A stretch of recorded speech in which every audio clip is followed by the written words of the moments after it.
because there's no longer a Dortmunder style. They changed Dortmunder into German Helles export beer. Like, literally, you read through it. Commercial examples: Dortmunder.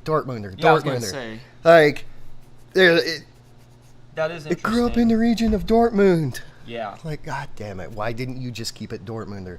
So yeah, there's München Helles, Hellesbach, and then and what else? And Helles export now. German Helles export, Oh, but that's Hellesbach. Okay. Yeah. So is there? This is just München's Helles. Okay. But. Yeah. And we are live, just so you guys are. Oh, shoot! Great. Well, welcome in. You guys going off a little bit on talking about stuff. That's like, okay, good. Yeah, there we go. That's like, okay. That's There we go. Put that down so we can respond to some questions. Welcome everybody. As you can see, we replaced Peter with a much more handsome Matt Hansen. Peter is down in Mexico right now for a wedding for one of our good friends, Shana and Hayden. It was a pretty good time. I wish I could have gone, but Congrats to them. yeah, definitely. That looks so them. fun. So fun. I mean, Mexico is better than here. At least weather-wise right now, right? All right. Where's he at? I think he's in Cancun. Oh, nice. Yeah, Cancun. So Love that's it. fun. So let's start it off. We got a few people in here. This is the Genus Brewing podcast. Let's see if that works. Sometimes it doesn't. Is that ours? No. Okay. Cool. Then it'll actually work. Looks like it's working. Yeah. Hang on one second. Let's make this a little better for you. Stand. Boom. Now you can be official and see and stuff. All right, this is the Genus Brewing podcast. Hi, Lisa. We do this. Oh, hey Lisa, they're watching from down in Mexico. Love it. This is something we do every Sunday, all the time. We are always here doing it.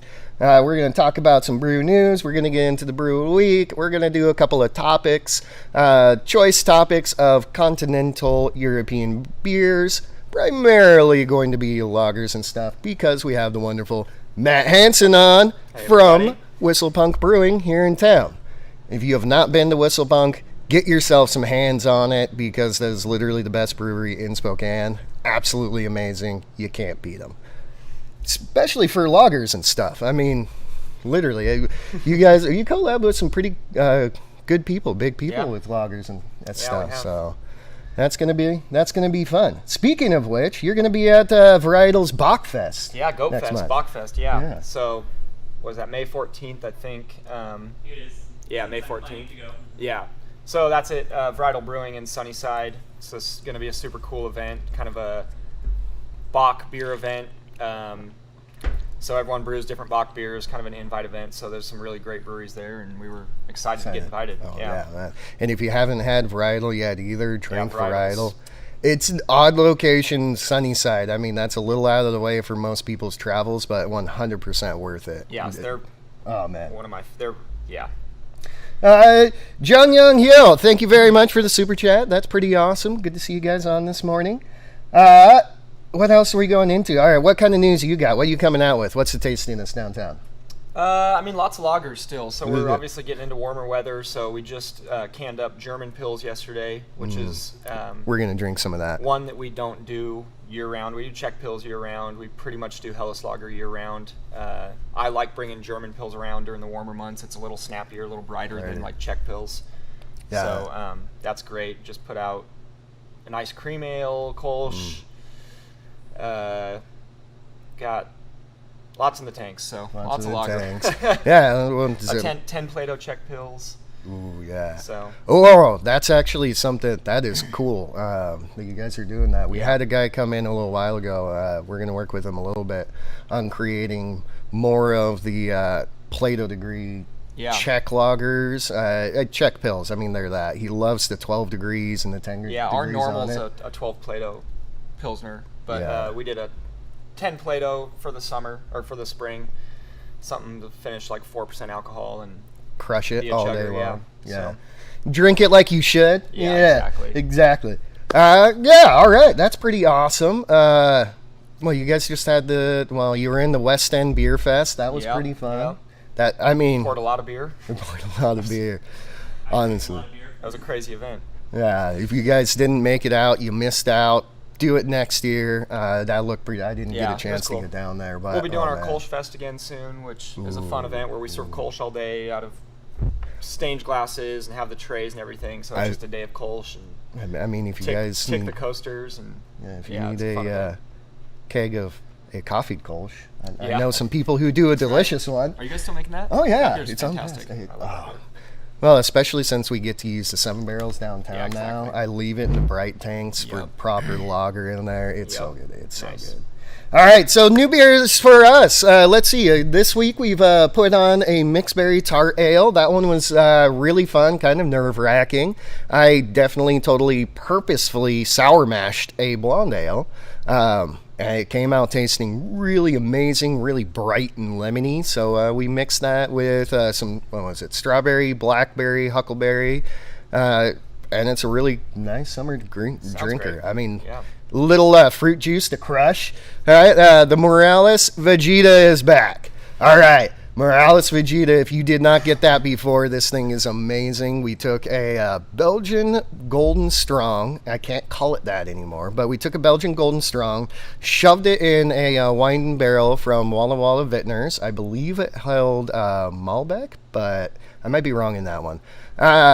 Left it there for about 10 months. It picked up some nice color, a little good sherry oxidation for it, and a beautiful natural strain of Britannia Myces. Nice.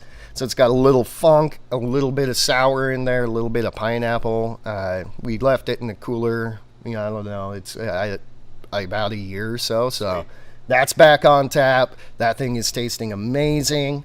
Let's see, a new seltzer's on, Blue Raspberry Lemonade Seltzer. It is bright blue and delicious. Oh man, that stuff is trouble because it tastes like soda. It literally tastes like soda. It's a problem. You can drink so much of it. And actually, one of the cool things, I did a single hop Neovision, a new Neovision blonde. We do that. We rotate that around. Single hopped it with sativa hops. BSG proprietary blend, and I believe that blend was supposed to be geared towards what Citra used to be when it first came out. And that thing is beautiful. I mean, it's bright, it's citrusy, it's lemony, there's a really good dankness and some resin, but it's not as catty as what Citra is now. Yeah.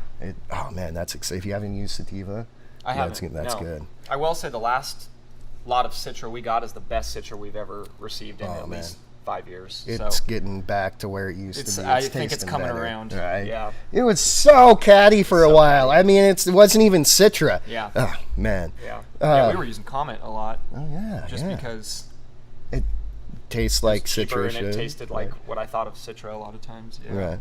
Right. Speaking of the blends at BSG is coming out with some good blends. If you haven't used Sequoia or Evergreen either, those things are incredible. Both of, I mean, obviously they're piney Northwest hops. We made I call it a Pacific Northwest IPA.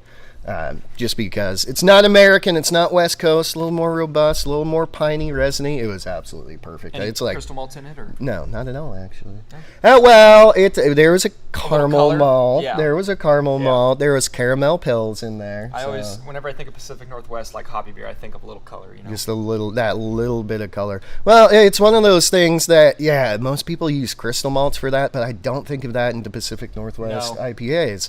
Mainly because we have a strong German brewing history, and it's Munich. Munich comes to mind, like something fermentable, and a little bit fruity, and not just caramel sweetness. Don't use the crystals. Agreed. We're not the only ones. Other people don't like crystals.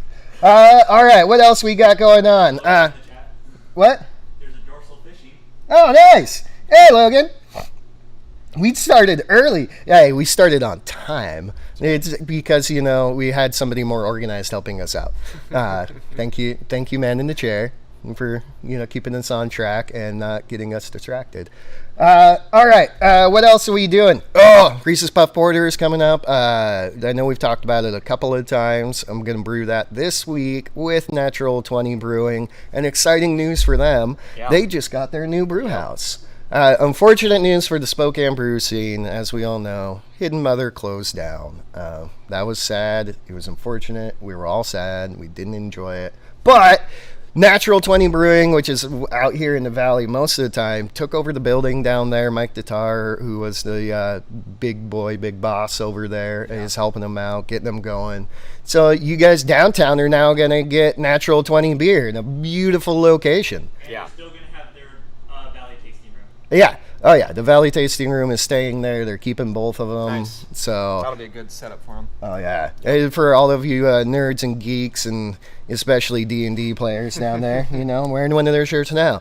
You're going to have an awesome place to go and drink some beer. Yep. And everybody else just to go. They make some good stuff. So, that's exciting. All right. That brings us to Beer of the Week. Bump, bump, bump. Beer of the Week. Woo!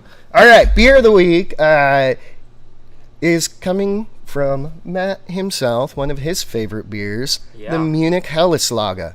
I will say, depending on which BJCP guidelines you're going after, the newest ones from 2021, I personally think has done some really silly things in separating out the Helles lagers. And there's one of them we'll rant about later that I just think is mislabeled.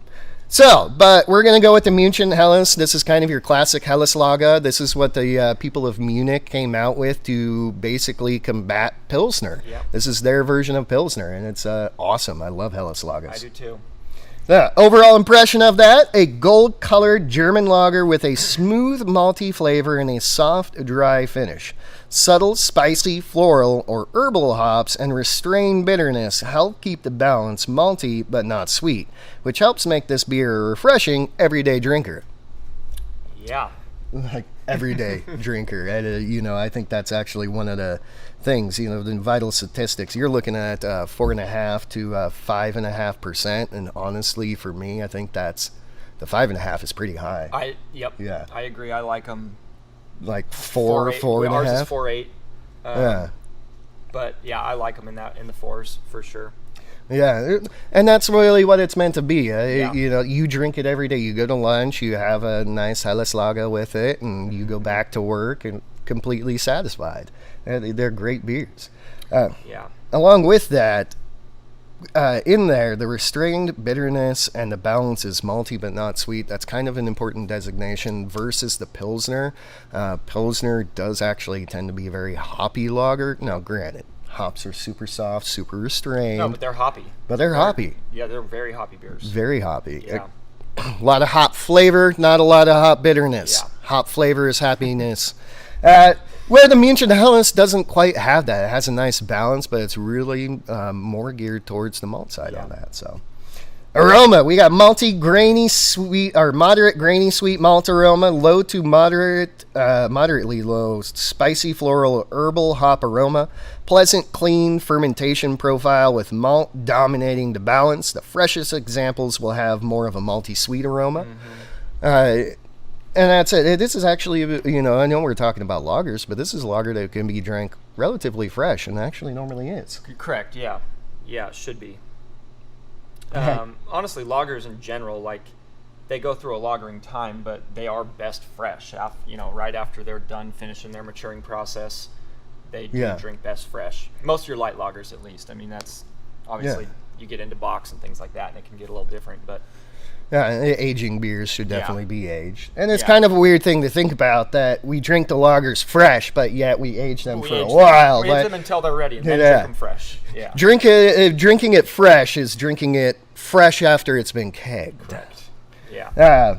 But comparatively to, say, like a Pilsner, a Helles Lager, you'll probably see a little less lagering time on that. Yep.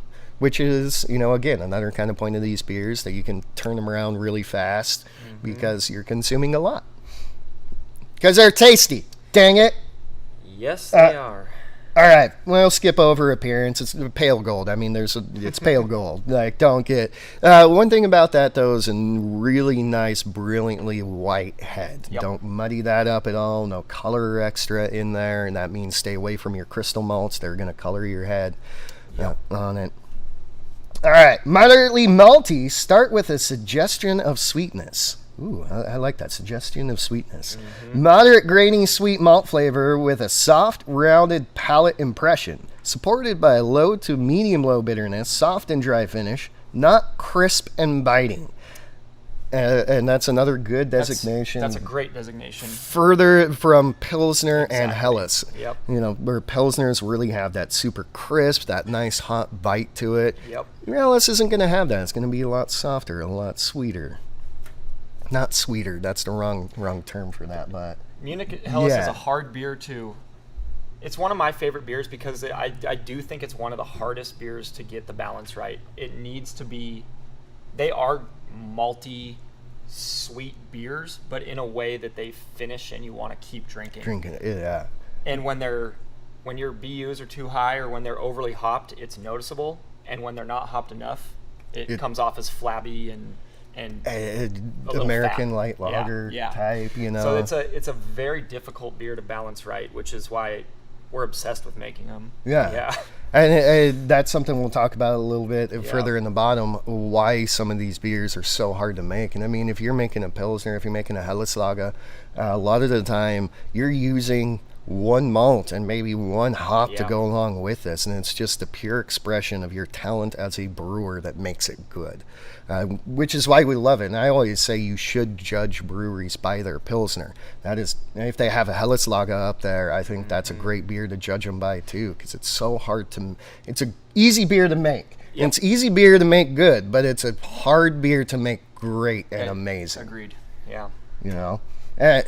And I also get on that too. So many people make IPLs instead of Pilsners. I mean, I know it's classified as a hoppy lager, but it's not an IPL. Dang it. All right, we're off that rant. All right, go back into it. Where were we? Malt dominates the palate, finish, and aftertaste, but hops should be noticeable. No residual sweetness, simply the impression of maltiness with restrained bitterness. And that's exactly what we were talking about. Yeah. You taste all of that malt in there. You get that full experience of the malt, but it's just going to drop right off the palate. It's not going to crisp, but it's going to drop right off the palate, and you're going to be like, man, I need more of that in my mouth. Always need more of that. Hang on. Mouthfeel? Well, there's a good question right in here somewhere. I think it was Jimmy. Jimmy John. Yeah. Blasphemy to use American-grown noble-style hops in the Helles, or some newer French hops like Triskel or Elixir. It's not blasphemy at all. You just really need to be careful with some of these hops because you're getting into more aggressiveness. Yeah. Yep. Elixir would be really interesting, especially because of the tasting profile of that leather tobacco that's supposed to come out with. That could be fun. But also keep in mind that a lot of French hops are derived from noble hops. Exactly. Most of those French hops are Hallertau variants, I believe. Or Stresselspalt. And Stresselspalt, in my opinion, is just literally one of the best noble hops that you can use out there, and it's criminally underused. Criminally. Stresselspalt is, oh man, there's a very unique quality to Stresselspalt, a fineness that I don't find in other hops, and it's hard to describe. It's like Saaz. You can almost always just describe Saaz as Saaz-like. It tastes like a Saaz. Yep. Stresselspalt is one of those to me, that there's just a soft floralness that's in no other hop. Getting into some of the American noble style hops in there, actually in a Helles Lager, Mount Hood would be my first go-to. Mine too. If you're using American hop, Mount Hood, some of the American grown Sterling could work, but watch your alphas on it because that can get pretty high. Yeah. But Sterling's really nice. But that hops varies a lot. Yeah. You got you know, it's a living crop. It's a plant. It varies a little bit. I love Mount Hood. I mean, Mount Hood. We love Mount Hood too. We just made a cream ale with all Mount Hood. Oh God, yes, all I gotta try that. Mount Hood.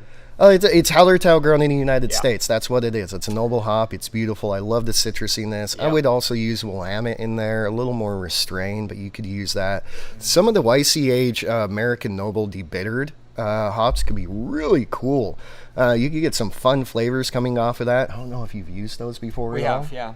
Yep. They're fun. They provide the exact flavor of the hop they say. So if you don't know what that is, basically they take when they make cryo hops. They flash freeze the hops, shake off all the lupulin glands. Well, all that plant material left over, the hop material left over, they turn into something called noble hops or debittered. So you can have a mosaic with like 2% alpha acid and use it in something like a Helles Lager or something like that. We used Mosaic, Cascade, Simcoe, and I think Citra. We had all of those for a while. Those were so cool. Yeah, they are cool. Yeah. That's a great way to get that big, bursting, juicy American hop profile into a light, delicate beer like the Helles Lager without too much of a problem or going overboard. So they're a little bit different, though. So, I mean, know your product and use it how you think it works best, and then give us some. All right. Here we go. Mouthfeel. We're in there. Medium body, medium carbonation, smooth, well-lagered character. The medium carbonation, I actually really like in that too, because this is a great beer to serve Keller style or just like fresh off of the tank, even cask style. Yeah, so like I had the privilege of going to Augustina Brau in Munich, and they serve them out of the giant oak foss barrel. Yeah. So it's cool. It's right out of it. The carbonation is really nice. It's not prickly. It's soft. It's creamy. Soft.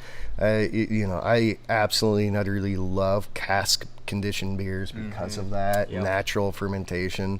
We actually spooned everything here. We do too.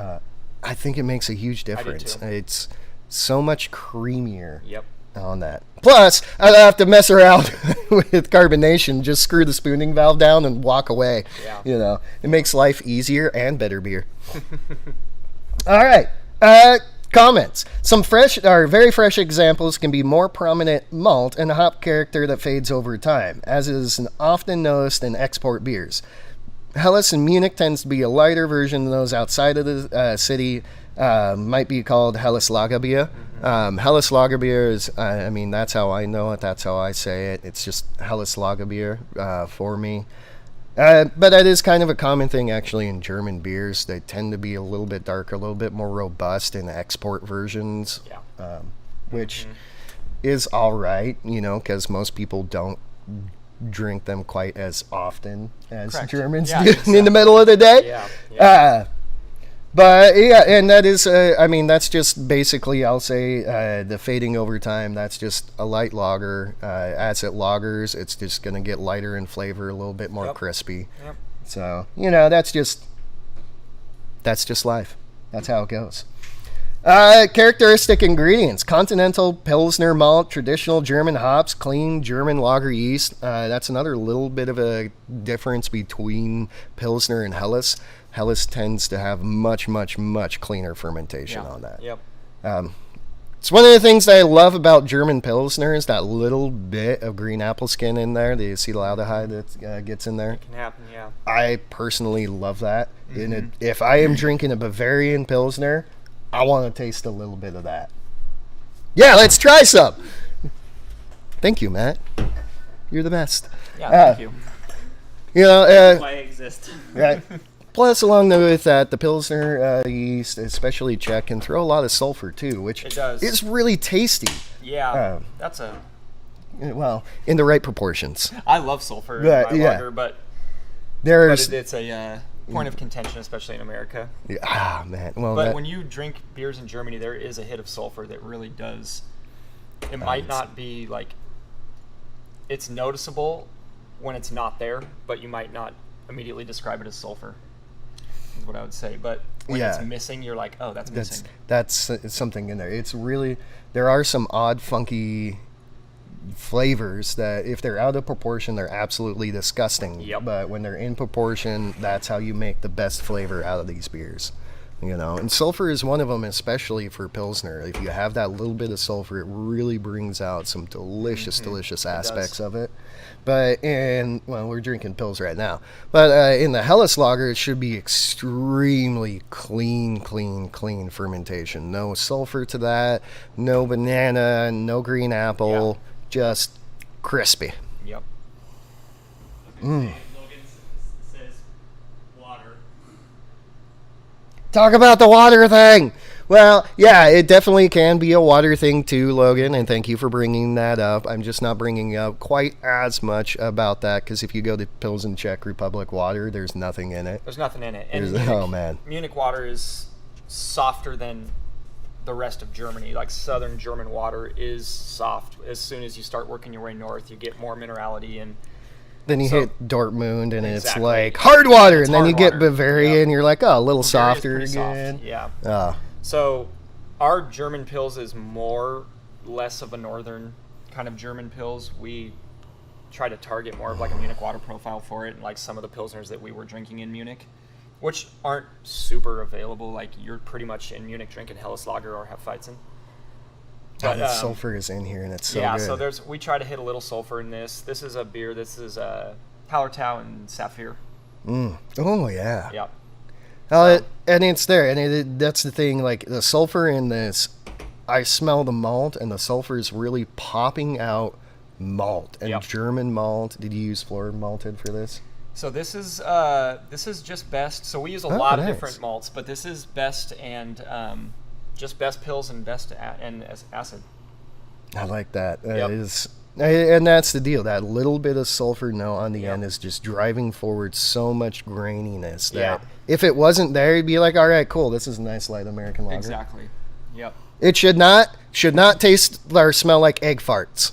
That is not the sulfur we're talking about there. That is too much in it, and at that point, you're probably looking at a light American lager or something like that. It should come across as like nuances in fermentation profile, basically, and and then the sulfur and how much that brings out with the yeast and your water profiles will actually affect that as well. So that's a huge thing to look at, and we'll get into that in topic 1. We're almost there about how to make these awesome, delicious beers. Okay, let me drink this. Oh goddamn! Yeah, this beer's we really like this beer. The acetaldehyde is in there too. Yep. There's that tiny little touch right on the tip of your tongue of green apple, but it smooths out with that maltiness. I like the malt on this one. It finishes almost honey-like. Mm-hmm. But the hops are there to keep it crisp and clean. And that's about a 30 IBU beer. Our Czech Pils is higher. Yeah. This is a reason that we say IBUs don't really matter that much when you're picking things out, because I guarantee you, I know our IPAs are less than that. His hazy IPAs are probably less than that in the IBUs. Don't believe in the myth of the IBU. Logan saying Czech water is Pelopet soft, and that is pretty accurate. Yep. Maybe a Squishmallow soft. Like, man. Pelopet. Anyway, style comparisons. There's actually some fun things in there. Similar in malt balance and bitterness than Munich Dunkel. That's weird. Well, balance. It's talking about balance. We're all right there. But less malty sweet in nature and pale rather than dark and rich. More body and malt presence than the German Pils, but less crisp with less hop character throughout. Yeah. Similar malt profile as a German Helles export beer, and we're going to rant about that name, but with fewer hops in the balance and slightly less alcohol, less body and alcohol than a fest beer. There's a lot of really interesting comparisons, but there is interesting comparisons there. Malt balance and bitterness to a Munich Dunkel, and we're not talking about color or anything like that. The balance between the bitterness and the malt and the Helles export is the most important thing. That almost needs to be dead center on it. When you're balancing out a Pilsner, you're really trying to explode out these really nice soft hops. When you're balancing out a Helles, it should be right there, dead center in the middle of both of them. Kind of like the Dunkel. In the Dunkel, you don't need it too bitter, you don't need it too malty. So, I mean, interesting that they would compare it to a dark beer. But the balance in there is right. I can see how people would get confused by that, because when I first read it too, I was like, man, those are completely different beers. But when you're talking about balance, you're just really talking about malt hop balance. So it does make sense. Yeah. Tanner Cole, you definitely do need to go back over to Whistle Punk and get more pink onesies. You saying that his daughters are going to... Yeah, punk onesies. That's right. There you go.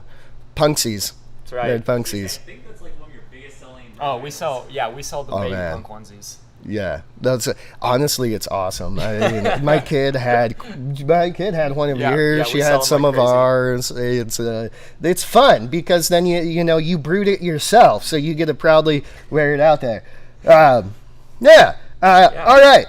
So, going into why I'm going to rant about this. BJCP, like we said before, they divvied up Helles Lager in the new one a little bit weird, and I really don't like this designation of German Helles export beer.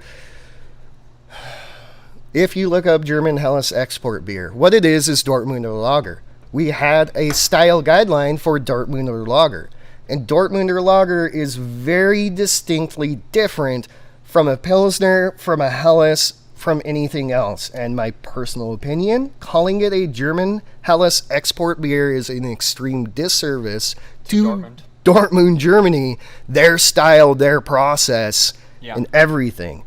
It's boo, BJCP, boo. Yeah, because if you're talking about like Helles export beer, you could be talking about a Munich Helles that's bumped up for export in terms of like add some additional hops, add alcohol.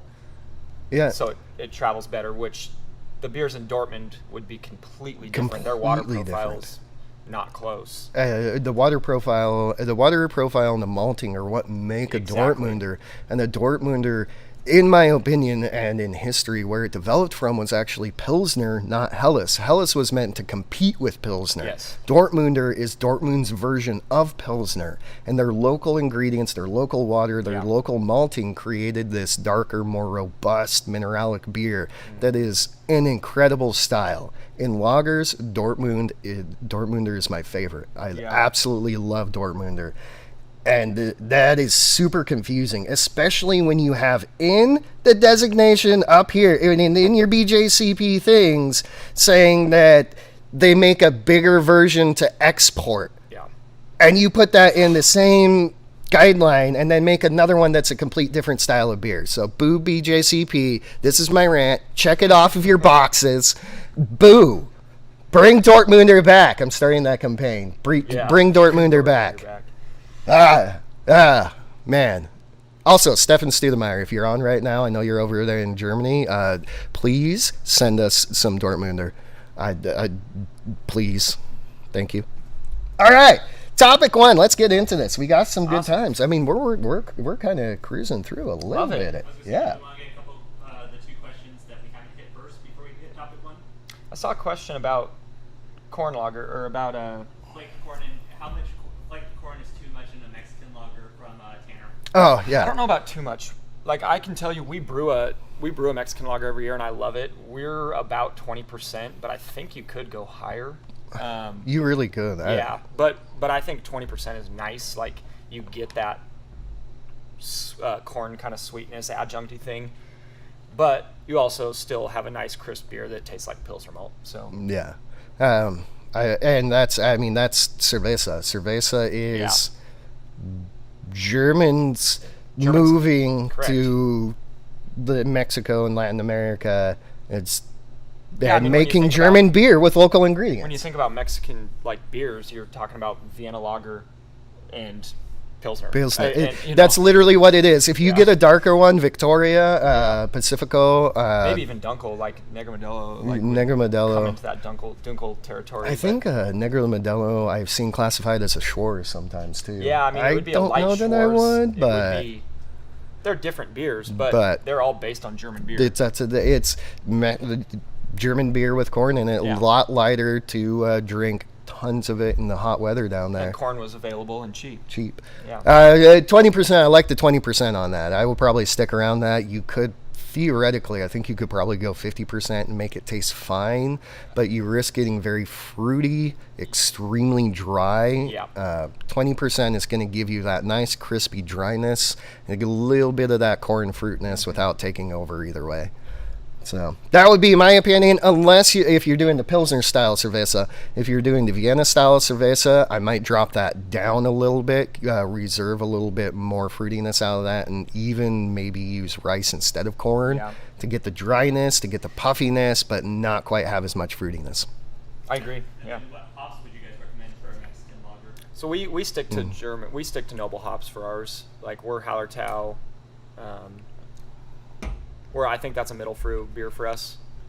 But I think anything that's in that noble family, Mount Hood would work. Like anything in that kind of noble-ish family, you don't want hops to be a show in that beer. No, and cervezas, because of the corn and or rice or adjuncts, if you're using that, they're so light and crispy on that. Just using almost an indistinct hop will work. I mean, honestly, I think for our cervezas, I have Magnum. I was gonna say ours might be a Magnum charge right in the beginning, actually. Yeah, we use German Magnum quite a lot. I love Magnum for beers that are we just need some balance.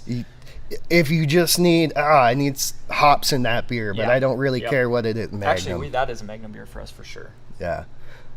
Magnum, that'd probably be my hands down first choice is Magnum. If you want to add a little bit of flavor to it, something that could be really neat would be Mount Hood, or maybe even going for some of the lighter AA New Zealand ones like Waiiti, not Rakow. Motueka can be even low. Motueka actually works in some of those beers. Late edition Motueka can add a nice, like, limey, zesty thing without being too oily. Yeah, that would be really good and really interesting, especially keeping it nice, light, and bright. You could theoretically go for a low humulone biting IPA that does have high alpha acids in there. Nelson Sauvant, as well as Galaxy, could be something that you're going to add in because they don't have as many bitingness compounds in them. Then you can use them for nice soft beers like that, and just personally think that would be kind of a waste. Yeah, exactly. You can get some of those really cool flavors out of something softer, and something a hell of a lot cheaper than Galaxy. So that would be mine. Magnum is my first one, but there's some other really cool hops that you could use out there. So actually, French hops could be really good at this point. Barber Rouge could be really interesting. Barber Rouge is a cool hop. I love that hop. I do too. Oh man, I use that for a lot of stuff now. Bangin' Beercast, hello to you. I know you said hi to us a second ago. Welcome on. Gnome's on too? We see that? Nice. Well, we got in here. Tanner Cole, 40% pills, 40% Red X, and 20% flake corn. Definitely has corn sweetness. I'm curious to see how it is after a couple more weeks. That's an interesting recipe. That's a little bit more of the Vienna cerveza, especially with all that Red X. That'll be a good beer, though. Yeah, send some. Red X is a great malt. Give us some. Ooh, I love all the best stuff. Have you used some Viking malts, though? I haven't, no. Oh, Red Active? Is that their... it's Red X. Fair version. But it's tastier than Red X. Yeah. The Viking Dark Munich.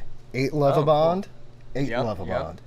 But all of the biscuitiness, the full fruit flavor, absolute. Actually, I'll give you some of the...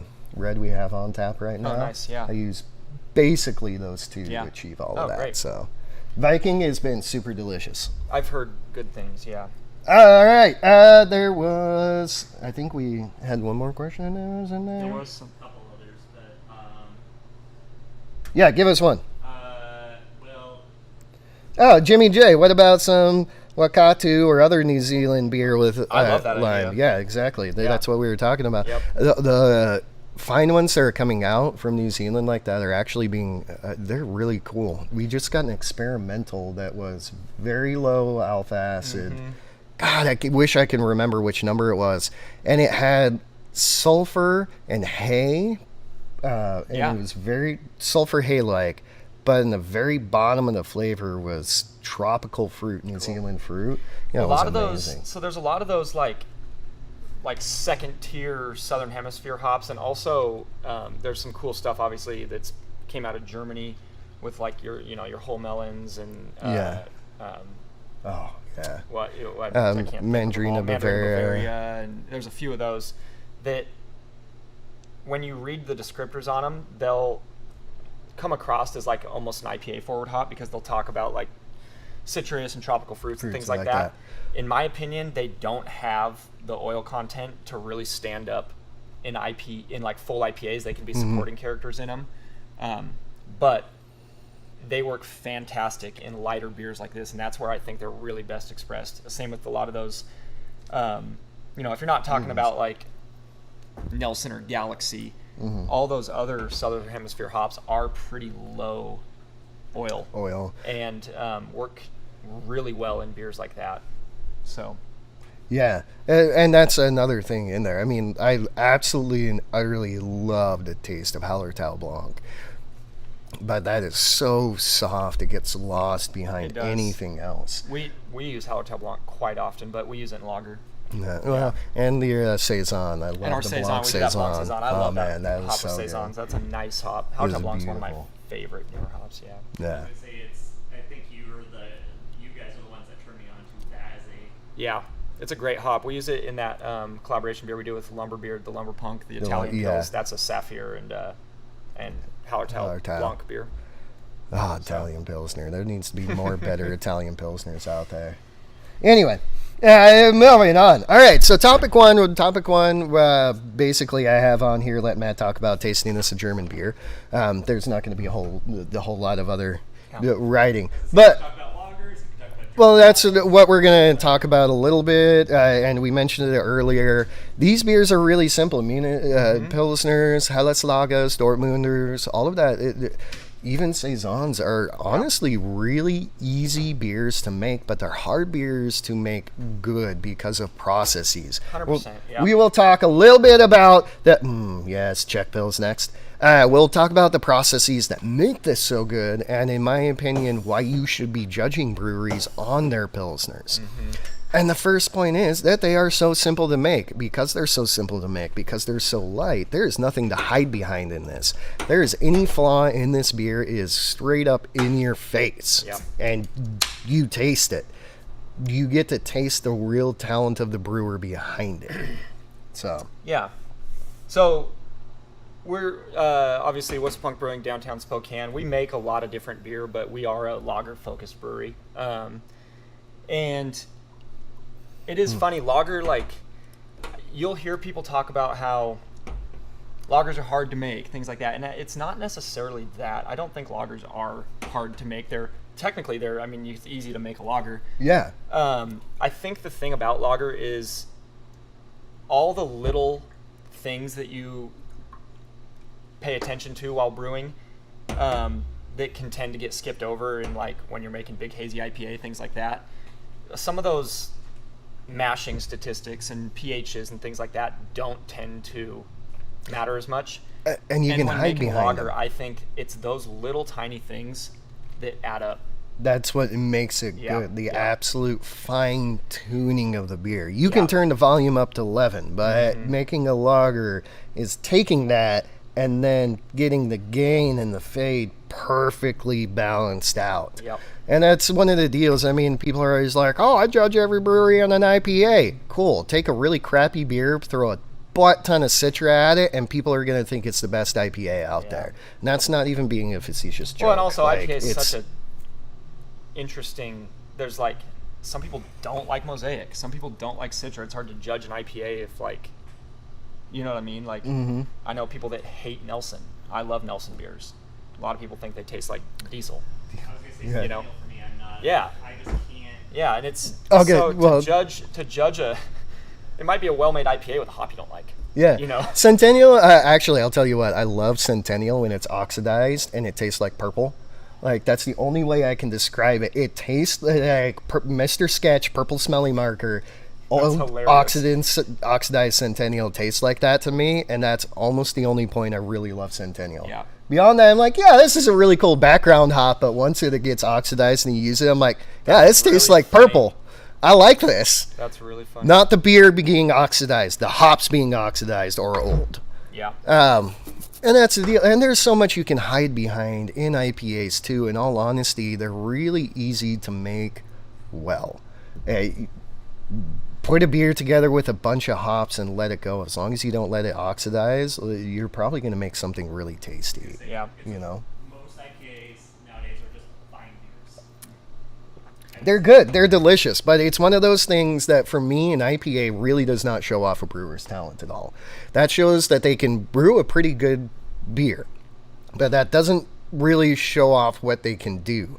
And when you're doing this, I mean, we literally just drank 2 Pilsners, and it's hard to see now these because are we drank them. Completely different beers. but- Completely. yeah. And so, And I'd be willing to bet it's almost the exact same ingredients. yeah, it is different, but I mean, in terms of the ingredients, it's the same. I mean, this is a floor malted Bohemian Pilsner Pilsner malt, malt. and acid. That was German Pilsner malt and acid.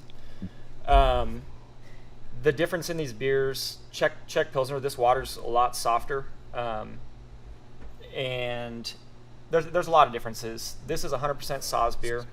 Saaz all throughout the boil. It's a very hoppy beer, but it's also a very malty beer. So we try to target Pilsner Urquell with this beer. Excuse me. Czech Pils can be all over. Pilsner Urquell fresh is one of my favorite beers in the world. Man, yeah. So we do a lot with this beer. I mean, it's a much darker color. We do like a 2.5 hour boil on this. We can't decoct. We'd step mash this beer, but we don't have a way of decocting. So we do like a 2.5 hour boil to really promote some like melanoid characters. Maillard. This is the reason we talk about Maillard. This is literally just, I mean. Yeah, we try to get those Maillards in there. And so we boil a long time, and you can see it in the color. And then I always think of this beer as like very rounded edges. There's a big malt profile, but it is extremely hoppy. Whereas the German Pils is a lot snappier.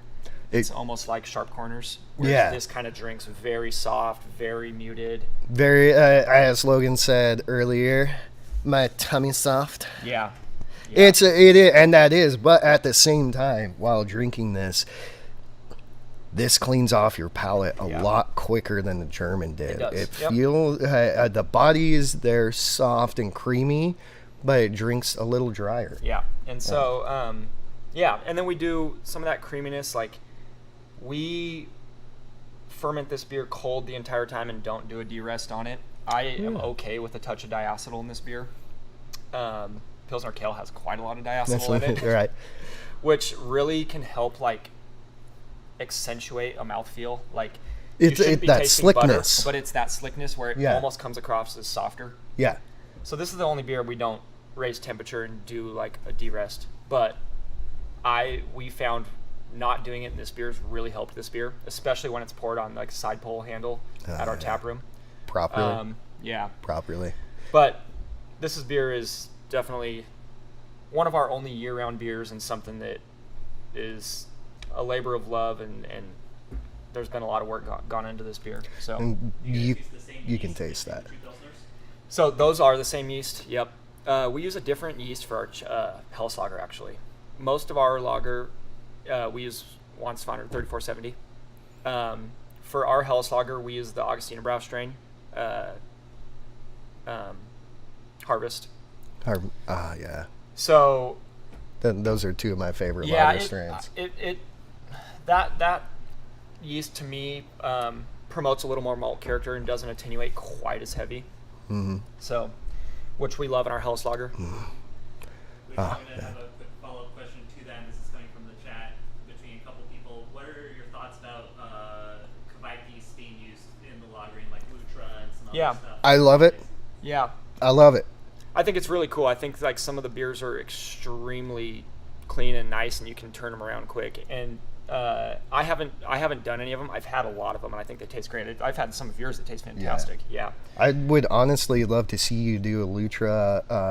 We need to get hold of Pilsner. Some. Yeah. Well, just because you're so damn good at this. Yeah. That coming out of it, and I will say I love the Kvike lagers coming out, especially the Lutra pseudo lagers. Yep. Because this is a way for me, and especially in the homebrew scene with this. Just gonna say that. This is a way for people to break into lagers with no temperature control. It's absolutely awesome, and it's a way for them to break into lagers and have them come out and taste what they want it to. Yep. If you do it right. It is very hard to discern the difference between a Kvike lager and an actual lagered out lager strain. And a lot of that comes down to the lagering process. That's an action. You lager something. And if you take a Kvike fermented beer, especially Lutra, and lager it properly, it mimics the cold fermentation so well. Yeah. Yeah, especially if you're homebrewing and don't have temperature control. That's where I would be. I know when I was just homebrewing and didn't have temperature control, like I found myself brewing so much saison. I wish Kvike was out then, right? Yeah, because available to me. It was there somewhere. I just didn't know about it. Yeah, but I found myself brewing so much saison because That's or what estery you can beers do. in general, because man, they all turned out they were supposed to, because the temperature didn't matter as much. Yeah. And when my temperature got high during fermentation, it turned out great. Great.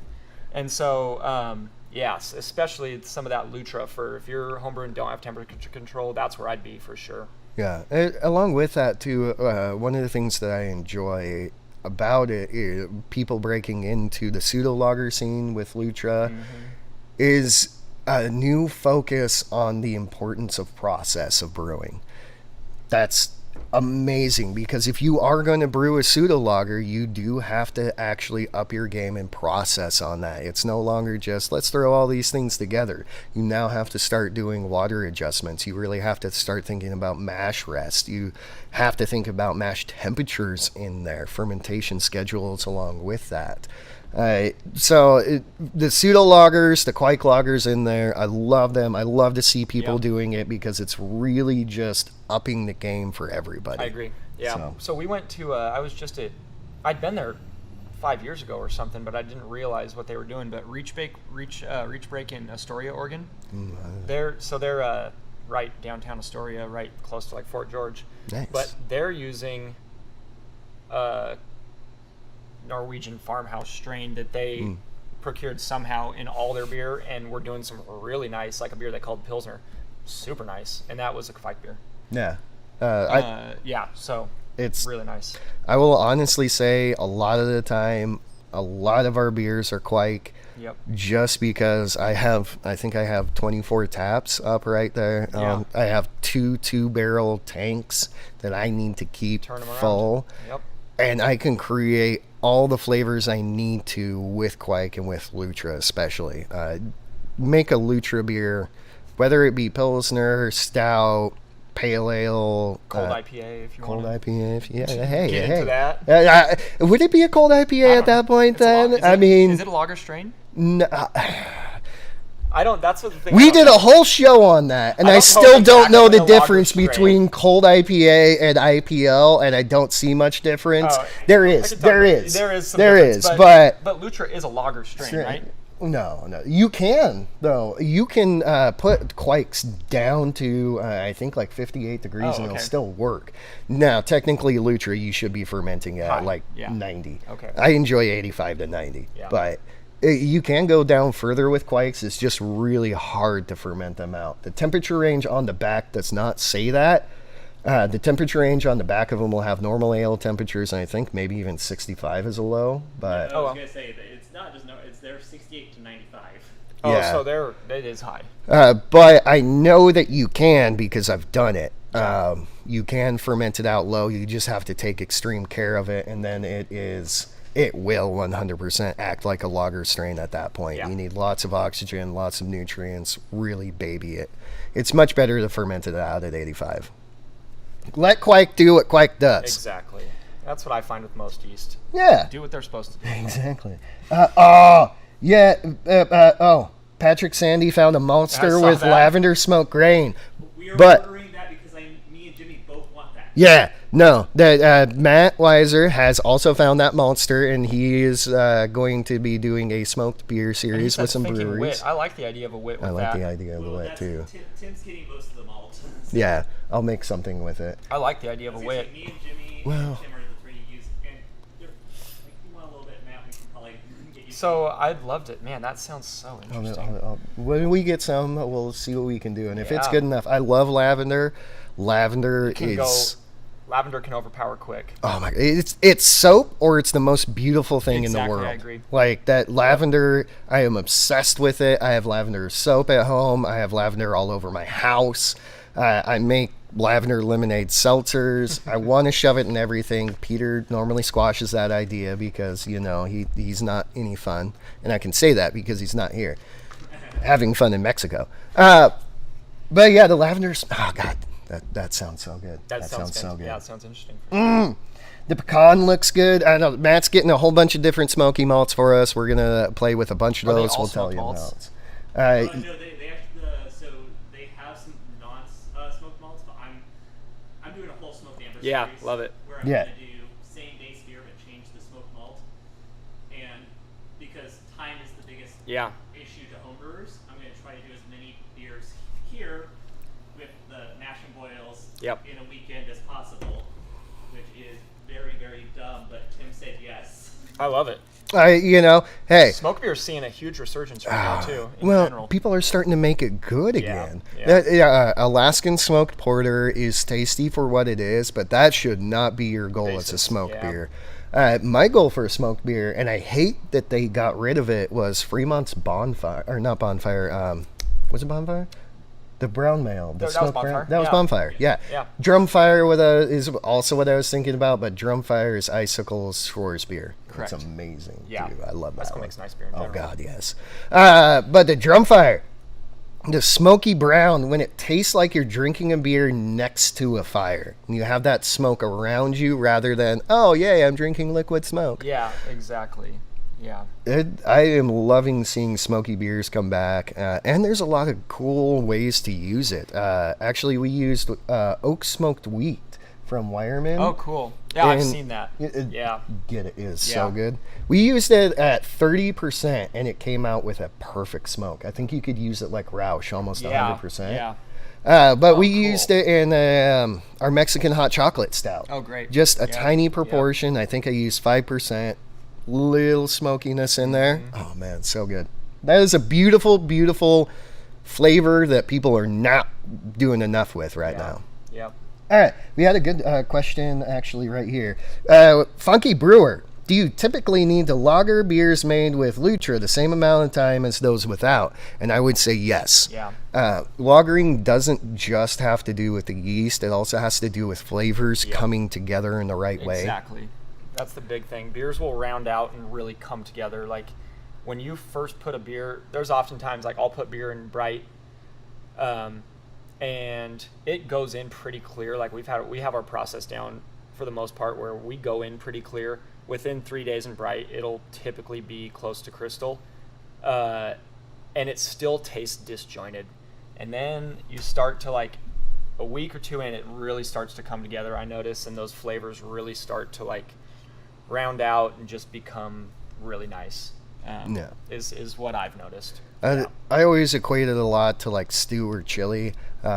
It's Better good the the second first day? day you make Yeah. it. The second day, the third day, when all the flavors come together, it is so much better. Mm-hmm. And that's the deal about that. It's a deal with something like whiskey too, or wines. They don't taste the best right when fermentation is done. You have to let flavors come together in the right way. So yes, if you're using a Lutra strain to mimic a lager beer at all, do the proper amount of lagering time with it, and you will see a much, much better beer coming out of Yep. it. And if you're homebrewing, like when we're talking lagering, just keep it cold. Just Just keep it cold. store it cold. That's Store it it. cold. That's what we're talking about. Yep. And that's it. Just put it, get it in the Get it keg cold. and get it cold. And a lot of people think that, oh, I have to have a separate tank and no, temperature control. You can carbonate that, put it into bottles, Exactly. carbonate it, and then just shove it in your fridge for the proper lagering time. Yep. Come back and drink it. You just lagered it. Exactly. Lagering is storing Very cold. simple. It's just keep it cold. Keep it cold. The storing process, some things do happen a little bit different when it's carbonated versus when it's uncarbonated. But for a home brewer, that is your lagering. Just do Yeah. that, and you will be amazed. Yep. So, all right, we had some things. Yeah, no, Logan, you heard me right. And if you have actually, Logan, now that I got you here and have your attention, if you can get a hold of any purple basil or any of the red basil, let me know from the garden sale that you guys normally do, and I will buy some because I love that stuff. Anyway, we had somebody mentioning some bloody corn. The same maltery. Yeah, no, I have searched for this before. Wait, is Bloody Butcher a malt? It's a corn. Oh. Bloody Butcher corn. It's an actual style of corn, and I have heard Oh. that this is some of the best corn to do stilling with. We looked to see if we could get some, and it was not economical for us to do it for that customer.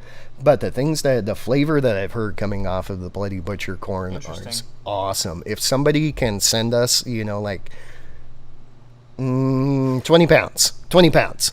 We'll make something really cool from it. I do want to actually use Bloody Butcher. I think that would be an amazing thing to use. And actually, that's something I don't think as brewers we're experimenting enough with, is our adjuncts. Instead of just using classic yellow corn as flake corn or as our adjuncts, using some other, gemstone maize would be pretty cool. That has an awesome flavor to it.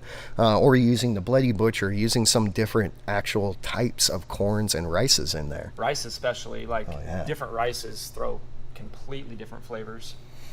And that's amazing. We have some brown flaked rice up there. We've used the pink rice before in beers, and it really does give off a different flavor. It's awesome. Same thing. Same with salt. Different salts taste different. Taste different. Yep. Different malted grains taste different. Yeah. It's almost like they're different Pilsner things. malts, Yeah, and and they taste different. They all taste different. The heritage on those grains will taste different too. That's something we've started looking at a lot more. I'll tell you, that is one thing. If you want to, we try to brew pretty traditional lager for the most part. And that's one thing I noticed. It's hard to get away from. If you want to brew really good Czech Pilsner, get grain that has Czech heritage. Mm-hmm. Get a good floor malted. Vireman makes awesome floor malted Bohemian Pilsner malt. That will just make it taste more authentic than just a normal Pilsner malt. We use Vireman, the Barca Pils is a nice, big, sweet Pilsner malt. I don't love it 100%, but our Munich Helles is half Barca, half Best Pils. I think that blend is really nice in that beer. But all those little subtle things start to add up. They really do. Yeah. Well, and it's pretty fun too. That a lot of maltsters are really starting to pay attention to that too. Yep. We're spoiled here in town with Link. They have, I think, now 6 or 7 different heritage Pilsner malts. So we just our 10 Plato Czech Pils was made with Fransen, which has Czech heritage. Oh my God! It's yes. a gorgeous malt. That is. So that's 100% Fransen beer. Yep. And they're going to start floor malting some too, aren't they? They have somebody working with them. Yeah, I think it's going to happen right over here or something. Oh, cool. But yeah, it's amazing. It makes a huge difference. That Fransen is. Fransen's gorgeous. Have you used the Genie yet? We use Genie as our base in all of our IPA and everything. Okay. We've been using Genie as all of our base malt for not lager. Yeah. Yeah. I haven't got that one yet. We got it in and I started to eat it, and I'm like, this is a really cool, flavorful malt. It performs super well too. Our efficiency went up 3 points. Oh wow! Yeah, it performs super well. Nice. Yep. Nice. So that does make a huge difference for that, using the ingredients that in that way. And that's we've been talking about different malts, different malt stirs. Peter's very good about buying me tons and tons of different malts from different maltsters. Yep. Yeah. Somebody, Tom Sills asks, what temp is cold for a lager? Just as cold as you can get it. We're lucky enough to have glycol temperature. We set it to 32. Mm-hmm. But if you have just a fridge that you can put a corny keg in, that's good enough. Most of the time you want to get it down below 38. Yeah. I've found that to be the magic number for most yeast and particulates. Start falling out. Yep. 35, if you're almost in danger of freezing your beer, that's a pretty good lager temperature, honestly. Yep. Just don't quite get too freezing, because then you can stratify it, or unless you want to make an Eisbach, and then go for it. That's actually a fun, cool idea. Do some Eisbachs. They're interesting. All right. Disclaimer, that is legally distilling in the United States. The United States does count Eising as distilling, and so you should not sell it and get the ire of the tax man. And professionals should not do it. Don't do it.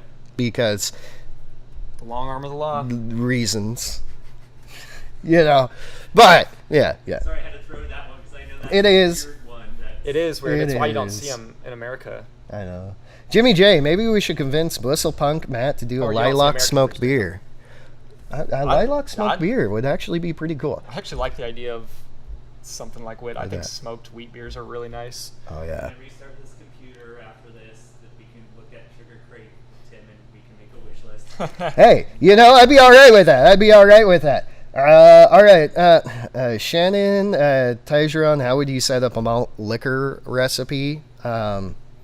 If you're trying to make like an Old E type of, or a Mickey's malt liquor type of thing, just make a high grav with DME and go for it. That's how I would set it up. Use some dry malt extract or liquid malt extract to the alcohol percentage you want it. Throw in whatever hella hops you have on hand, and then ferment it out with 05.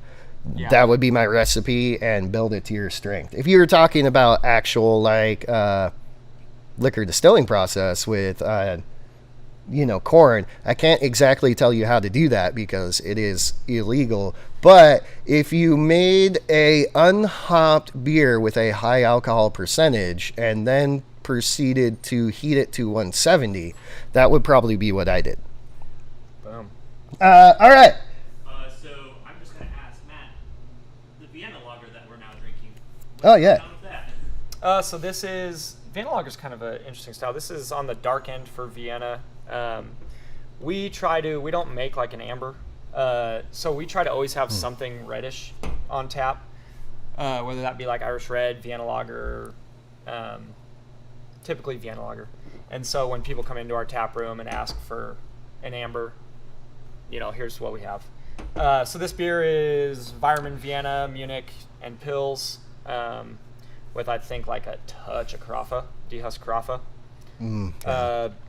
Magnum bittering charge, and just a little middle fruit towards the end of the boil. Really nice and dry. Subtle fruitiness from the malt.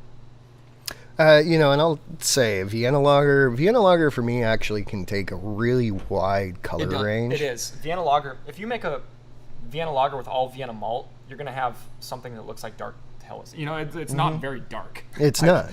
Vienna malt is only like a 4 SRM or something. I think we had a question about this last week.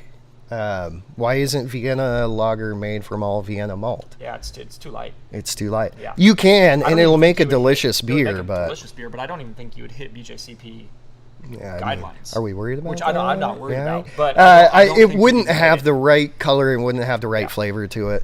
But Vienna Lager can go from almost a golden to almost a brown. Yeah. For me, in that, they almost all have the same flavor profile, though. No matter if you're light or dark, it's still very distinctly Vienna Lager. You have a really good, smooth malt complexity coming out of it. You have a good hop balance, but it's not overpowering for it. The lighter versions tend to be a little bit hoppier. The darker tend to be a little bit maltier. Obviously, but it's all still very similar in that the lightest version and the darkest version, you should drink them and go, oh yeah, that's pretty much the same beer. So Funky Brewer asks, what's the ideal lagering time? That is very, very, very, it can just vary. Our Czech Pils and lagers for a long time because we have a tank dedicated to it, so we lager that beer for at least 8 weeks, which is a long time. Our Kolsch, Helles, like Kolsch, we lager for like not 10 days maybe. And Helles, we're about 3 weeks on Helles. It just really depends. Like taste it, and when you feel like it's ready, it's ready. Obviously, lagering, what you're doing is you're helping develop flavors, you're clearing beer. If you use like Silifine or something, or gelatin, things like that to help clear your beer, you can get crystal clear beer pretty quickly. I would still keep it in tank.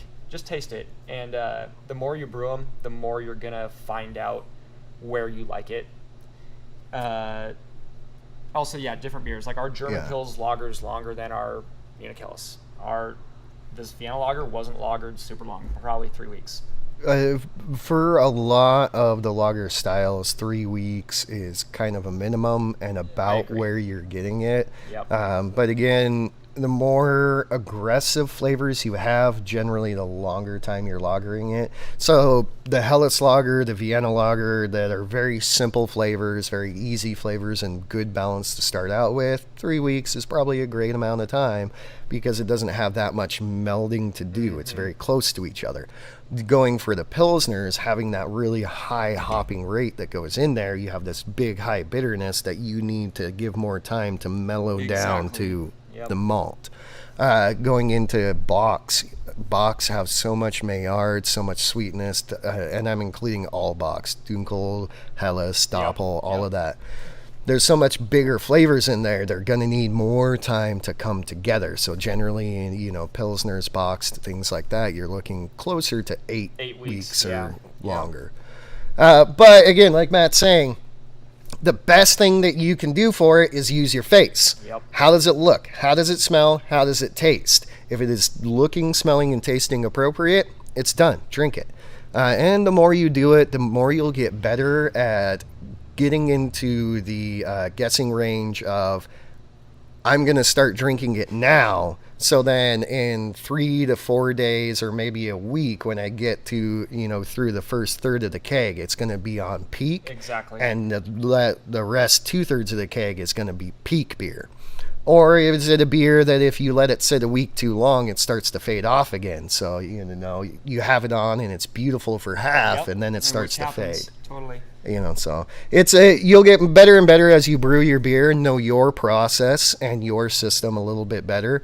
But generally, 3 weeks is, you know, start tasting it after 3 weeks.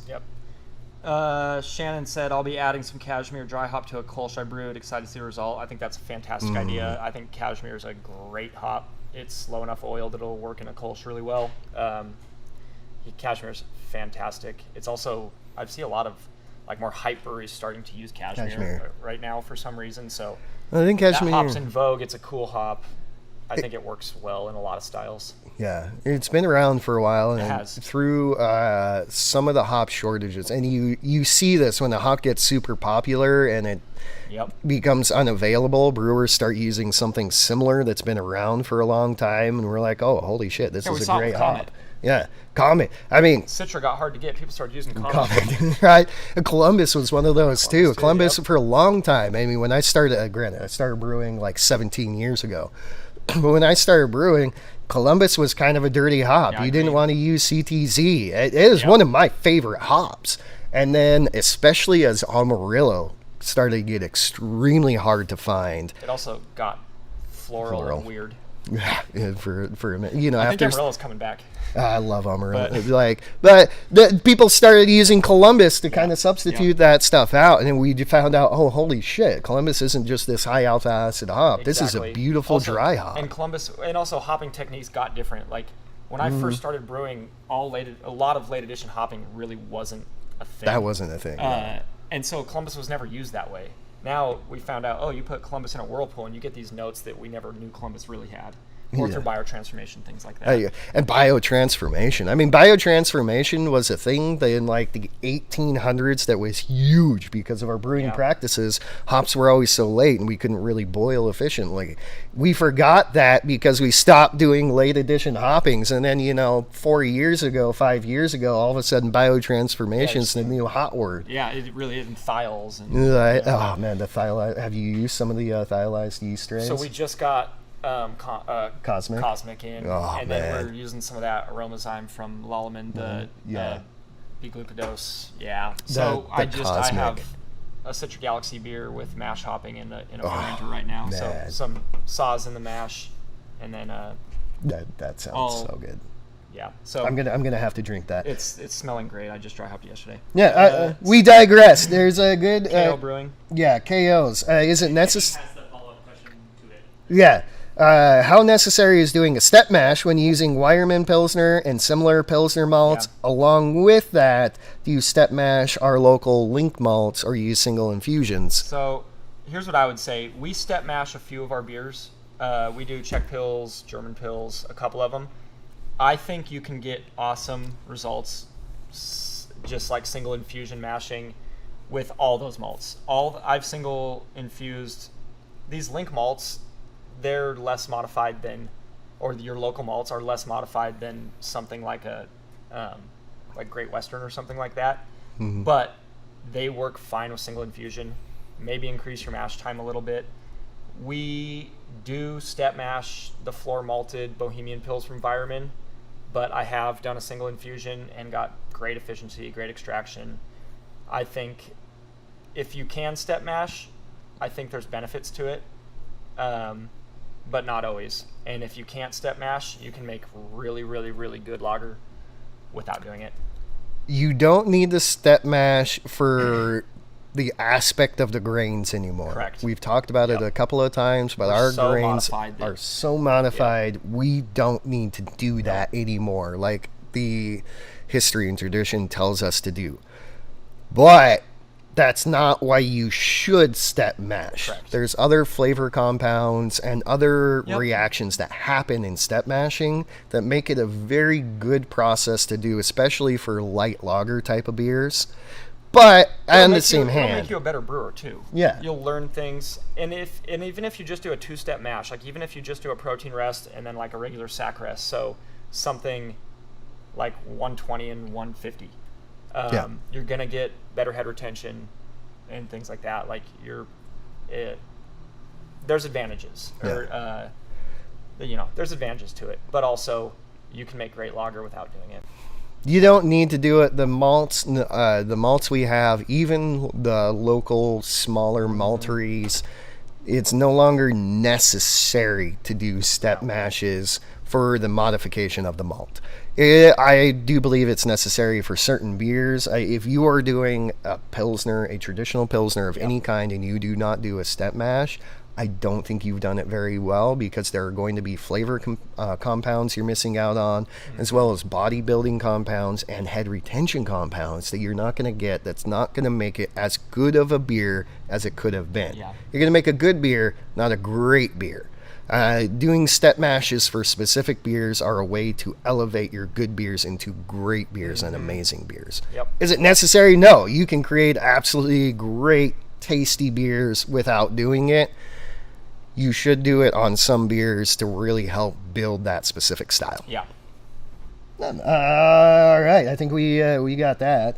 And that's something to go along with our topic of how to brew amazing German beers and lager beers. That is part of the process, is that step mashing. Do I think you need to do a decoction mashing? That is aggressive. There are beers, especially Bock's, in my opinion. I think Bock's and Czech Pilsner really benefit from it. Yeah. If you don't, then you better boil longer. You need Maillard in there somehow. Yes, you do. The extended boil isn't going to give you the same flavor compounds as boiling the grains, because you actually have the grains in there. They're going to release extra flavors in the boiling process of decoction. But again, it's not something that's super necessary. But you better boil longer in the end to get the Maillard for proper flavor. Yep. If you make a Bock and you boiled less than 2 hours, you did it wrong, in my opinion. You may have made a really tasty beer, but you didn't make 100%. a great Bock, because you're missing that Maillard. You're missing the extreme richness that comes from that extra boil. Yep. And there's ways that you can fake that, but it never tastes fully authentic to me. Like when you're adding, like, I think melanoidin malt is fantastic. People are heavy-handed with it. Yeah. And in my opinion, it doesn't replace. When I have a truly decocted, It doesn't replace it. It doesn't replace it, but I do think it can be really nice. So if you're not going to do the extended boil and the decoction, then you need to add some Maillard in there somewhere, and the mellow malts are a perfect way to do it. There's light, dark mellow malts that you can get around. Actually, Prairie has a couple of them. The red alder mellow has a really nice woody flavor to it. Yeah. You know, so there's some great flavors that you can do for that, but no, you need that extra boil. I will tell you, that is one thing that makes your 12 degree a lot more special than others out there, is that extended boil. I would rather drink this than Freem. Yeah, no, it's a really nice beer. I'm going to say that. I might have... Speaking of longer boils, Madison asks, when you boil longer, do you sparge extra volume? So I'm huge. My biggest thing with lager is watching pHs. Like, I think pH matters so much in lager. So anytime you're sparging extra, just watch your pH, especially on low alcohol beers. It's okay. So, yeah, no, yes and no. When I brew, and even when I brew professionally, I know this is not the norm. Most professional brewers brew to numbers, and they're trying to hit a very specific volume. I brew into what the beer wants to be. Yep. I don't care if I'm missing You're just getting less a beer. little less beer in it, do. if that's what the beer is meant to be. Yep. Some people, and granted, some places where you work, you're very much tied into you need to produce X amount of barrels every single time that you do it. And that's a reason that we use things like crystal, like mellow malts, to substitute for long boils so we can better control volumes in the end. If you are worried about that, if you're worried about your volume in the end, I would still do the extra boil, and I don't know that it would necessarily be an extra sparg with that, because you are going to change the pHs, you're going to change a lot of that stuff. I think personally I would just come back and blend distilled water or reverse osmosis water into your proper volume. Yep. So like when we just brewed that Czech Pilsner, the 10 Plato one, I had to start with water in our kettle, because a little water in our kettle, because I couldn't, there's no way I was going to keep my pH. Like, I was going to over-sparge no matter what to get there. Yeah. We're talking about a beer that starts at, 10 Plato, so like So 104 right. or whatever. Yeah. So I think keeping when you're sparging, just be wary of over-sparging. Don't get your pH above 6. Don't get your runnings below 0.8, or, 0.07. You're going to start to get grainy. There's not a whole lot to point of doing it after that. And there are times, like, because of our specific mashing method, we do overnight mashes. That's right, yeah. I'm normally 8 to 12 hours mashing. I also do use enzymes in there. After about the imperial runnings, I'm running almost on clear. Yeah, that would make sense. It's one of those things. So our specific style where we do that, I sparg extra off on there because I still am pulling good flavors and stuff off of it. For most people, if you're doing it normally, don't do that. And this is actually something that he does that elevates his beers above other professional brewers, is paying attention to the spark coming off, paying attention to the gravity, the bricks, the Plato, whatever you want to measure it by, paying attention to what's coming off in the end, the pH that's coming off in the end, and if you need more volume, but it's the wrong runnings and pH coming off of that, you stop it, and then you just add in the water that you need. I think that's the best way to do it. Yeah. Especially with really light beers, over sparging, you can get grainy. And then also, you can adjust your pH before your boil. We check pre-boil pH, we check post-boil pH, and we check final beer pH too. And all those things are adjustable. You can adjust it at pretty much every point of that. It's really easy to do. It's not hard at all. And Matthew Lopez has a question: what pH do you sparg with?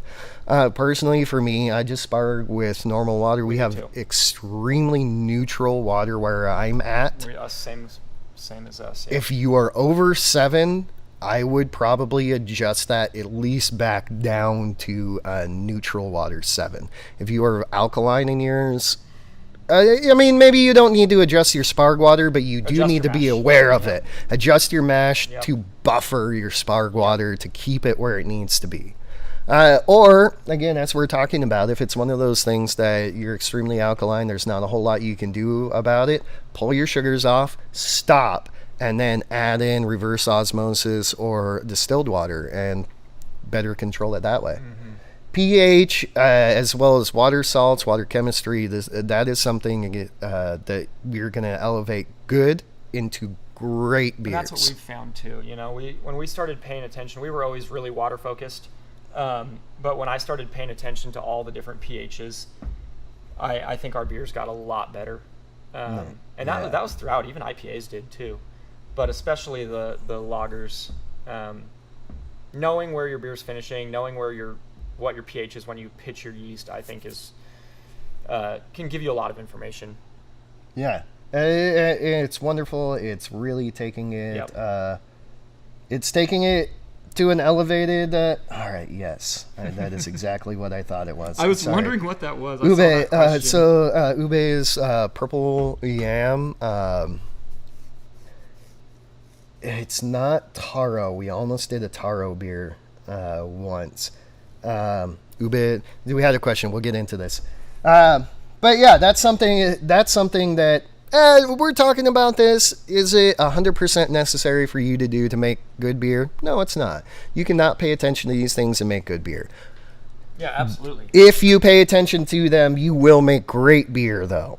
That is something that you can use to elevate your brewing game. Paying attention to the salts, paying attention to your pH, mash pHs. That's actually something we've talked about getting into the correct range a whole bunch, but we haven't really talked a whole lot about super importance of that. And that is really important. It is important. Especially, I mean, if you know your water profile, like our water profile has nothing in it minerality-wise, but we have high bicarbonates. So we use a lot of acidulated malt at Whistlepunk. Like, oh, yeah. And acid malt is so tasty. I find acid malt, when making a specialty lager, I think acid malt is a must in your mash for acidification. I will use lactic acid and things in my IPAs for my mash because it's cheaper. But when I'm making lager, there's a flavor in acidulated malt that I don't think can be replicated with straight lactic acid. Yeah. Well, there are so many different forms of labs on there. Lactic acid bacteria on the grains themselves. Exactly. You at least have Delbrucky. The one Peter always says that I can't remember. It's not a lactobacillus at all. I think there's Delbrucky and Buchneri on best, at least. And then there's... Buchneri would make sense. There's one more lab bacteria that's not a lactobacillus that's on there too. It just provides a funky complex acid that is, it's not the same as the straight stuff. It just really isn't. Exactly. Yeah. And that's another thing, acidifying your IPAs. We know we're talking about light beers here, and it really helps the light beers, but acid and hops create juicy, fruity flavors. If you are having a problem with your New England's, your juicies, tasting too bitter, acid malts, drop that pH, and it's going to be fruit juice. Yep. And even if you want to do it like in the boil, we try to start our IPAs at like 4.9 before pitching yeast. Yeah. They've gotten so much brighter since we've done that. I always think of acid almost like salt. It is. Salt, I think that's a show. Salt, fat, acid, and heat. It is, yeah. And that's what acid is. Yeah, that's what I knew about before was the actual book, and that's a real thing. Salt, and that's something that people don't think about either. You salt a chocolate chip cookie, and it tastes so much better. Salt anything, coffee. Whatever. Oh yeah, I mean just, salt in my coffee, always.